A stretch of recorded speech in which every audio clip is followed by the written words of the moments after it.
Okay. So we move to the ada sikit lagi. Okay, another step, which is that what if just now hypothesis dia equals, right? Maknanya kalau tengok hypothesis kat sini dia ada mu equals to what? It means two tail. What if the question is having one tail? Ataupun we call as one directional. Okay? Directional hypothesis. Some of the question, you make sure you have to see whether question tu adalah question yang jenis two tail, which is yang tak ada sebelah pada mana-mana, ataupun directional. Directional ni maknanya sebelah je. Okay, this is called directional hypothesis. Okay, so look at the 9.3 punya example. We use the similar researcher from example 9.1 pasal baby tadi. Okay, so but dia ada ubah sikit dia punya question, which is the researcher expecting the infants to prefer the more attractive face. The more. Kalau previous tadi dia tak cakap the more ke apa ke, dia cakap secara general, right? Okay, so general it means you have to use equal. But if the question ada mention more ke less ke, you have to use, it means that one we consider as directional hypothesis, which is hanya satu tail sahaja, one tail. Okay, so similar, jalan kira sama je 1, 2, 3, 4 tadi. Okay, so the more important thing is you have to find out the hypothesis. Okay, so for hypothesis directional ni, which is the mu, which is kalau HO, it means kalau dia kata attractive more, it means yang ini adalah dekat bahagian H1. Maknanya more is more lah, macam ni kan, more than 10 second. Okay, so for HO less than 10 second. Okay, so this is the difference. So ini dia bukan termasuk 10 lah. More tu more than 10 second, which is 10 tu tak termasuk dah. Okay, more attractive faces, which is dia akan start dengan 11, 12, 13, 14 and so on. So that's why dia punya more than ni tak ada equal lah, means dia terus more than. Okay, so this is your hypothesis. Alright, next, dia macam biasa juga awak cari juga untuk critical region.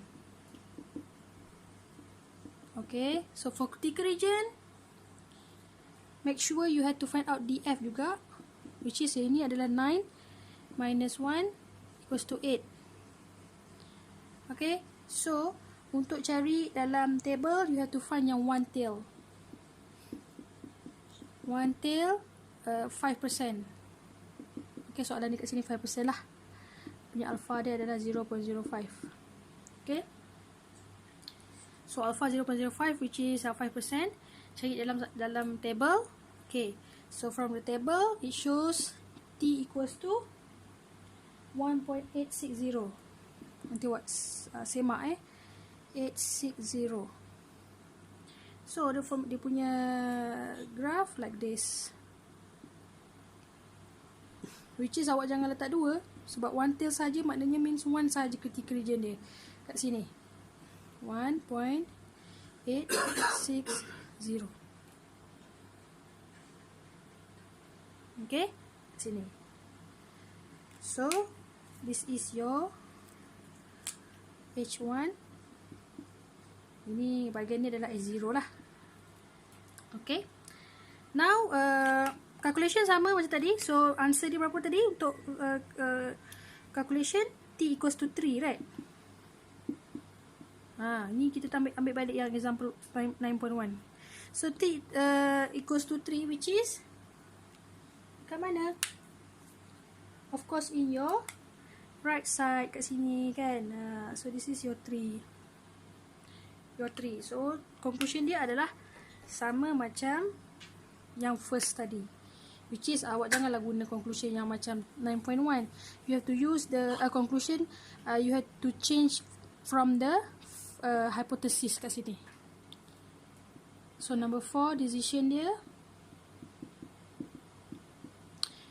reject null hypothesis. Okay, null hypothesis. Conclusion. So conclusion dia apa? So decide that the infant show a preference and spend significantly more time. Maknanya betul lah tu. Okay. Infant show preference. Okay. And spend more time.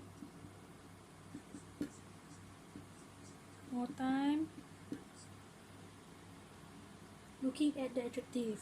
Okay, nampak dah kat sini kan. Looking at the more attractive faces. Awak buat kat situ. So maknanya betul lah tu. H1 tu awak agree lah. Maknanya bila dia tunjuk answer dia dekat sini, which is dekat H1 ni, so awak setujulah dengan hipotesis awak tadi. Okay, so this is we call directional hypothesis. Make sure if you want to use directional or normal, you have to see the question first whether dia ada tak keluar the more or less ke, something like that. Okay.